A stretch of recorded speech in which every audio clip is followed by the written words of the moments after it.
Great. Yesterday we were learning about, downstairs, we were learning about the different sections of the Blech, okay? So you always have one and two. Three, you don't necessarily have. One is the part of the Blech that's directly over the fire. That has a din as if the pot's on the fire. So therefore, whatever you're not allowed to do to a pot that's on the fire, you're not allowed to do to the pot that's on part one of the Blech, because it's directly over the fire. Therefore, you're not allowed to cover the pot, especially if it wasn't completely cooked. You can't stir it. You can't add hot water to it. You can't basically do anything to the pot because it's a pot on the fire. On the fire, you don't take out food, you don't stir it, you don't do any of those things. Part two of the Blech, which means the part that's not directly over the fire, but it's still very hot in a way that it can cook the food. It can make it yatso, lettuce bay, it can make it to 110 degrees.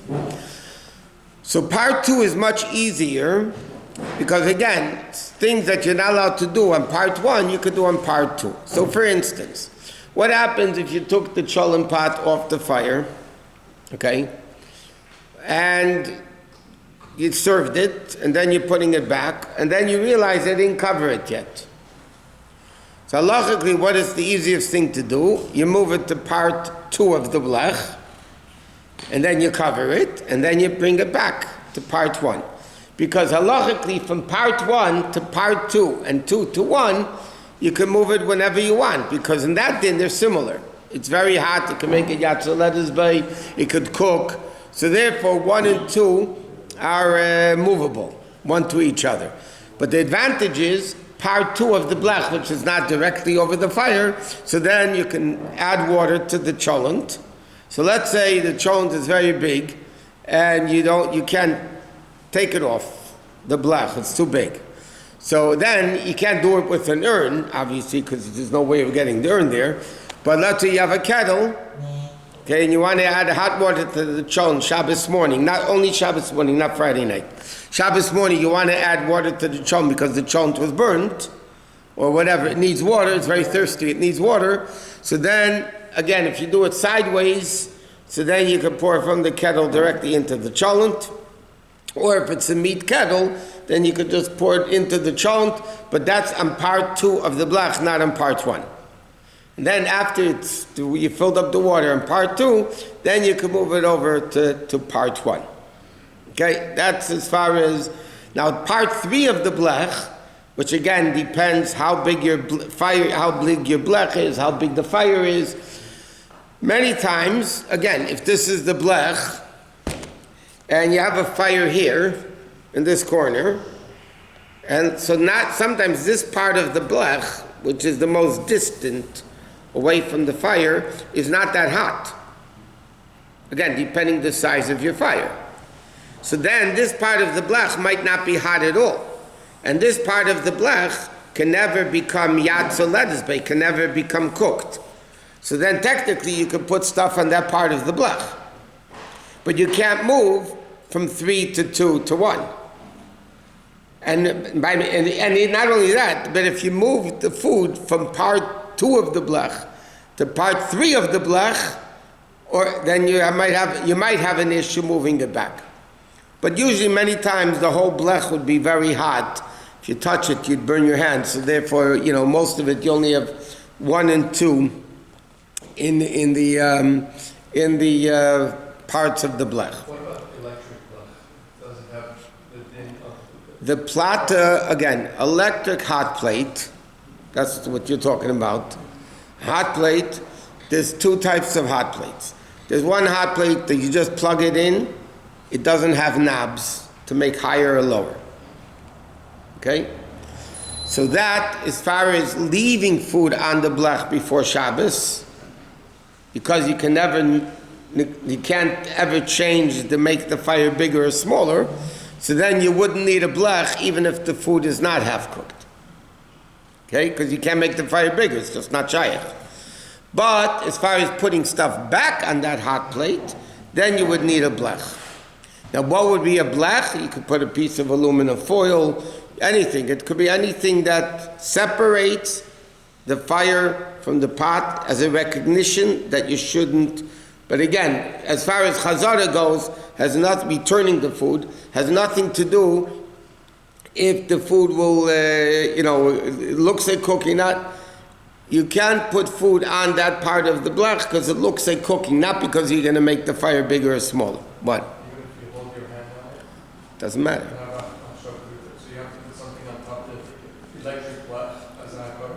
It has to have a aluminum foil, or you're going to have a thin piece of metal.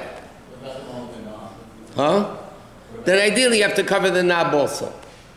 But not covering the knob is not going to be enough, because the fire halacha says the fire got to be covered. So the fire is actually the hot plate. It's better covered in knobs because that's the way you control it. But if you have aluminum foil, it's enough of a remembrance not to come and make the fire bigger or smaller. What do you want? Okay. So now another thing. What happens if somebody, let's say, left a cholent on the fire by mistake before Shabbos? It was half cooked already, no blech. And then they realized, and they thought, okay, you know what? I'm going to serve the soup tonight. I don't need a blech. It's more than half cooked.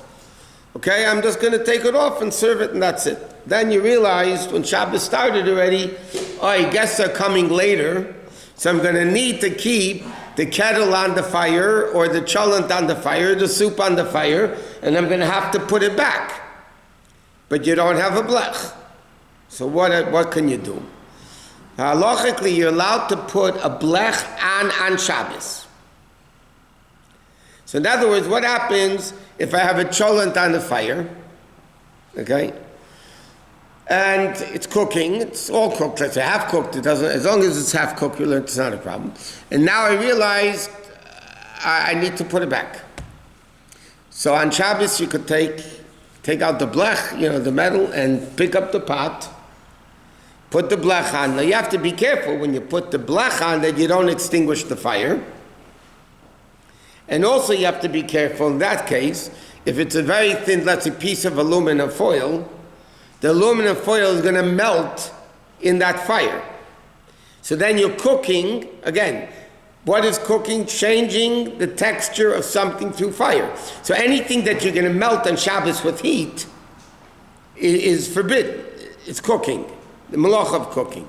So you have to be careful. You can't put down just a piece of aluminum foil directly over a fire. It's going to melt it. Besides the fact that your stovetop is going to get full of melted on aluminum foil, it's going to be very hard to clean. But I'm saying as far as, let's say, putting a blech on, it's not a problem. Pick up the pot, you have in mind you're putting it back, don't put it down. You put on the blech, you just have to make sure you do it slowly, not to extinguish the fire, and then that you could do also. One more thing before I have to go upstairs, and that is that what happens if somebody wants to put up an urn right before Shabbos. Now we learned already food has to be at least half cooked. The same halacha applies to water. Okay? And there's water is even a little bit more difficult.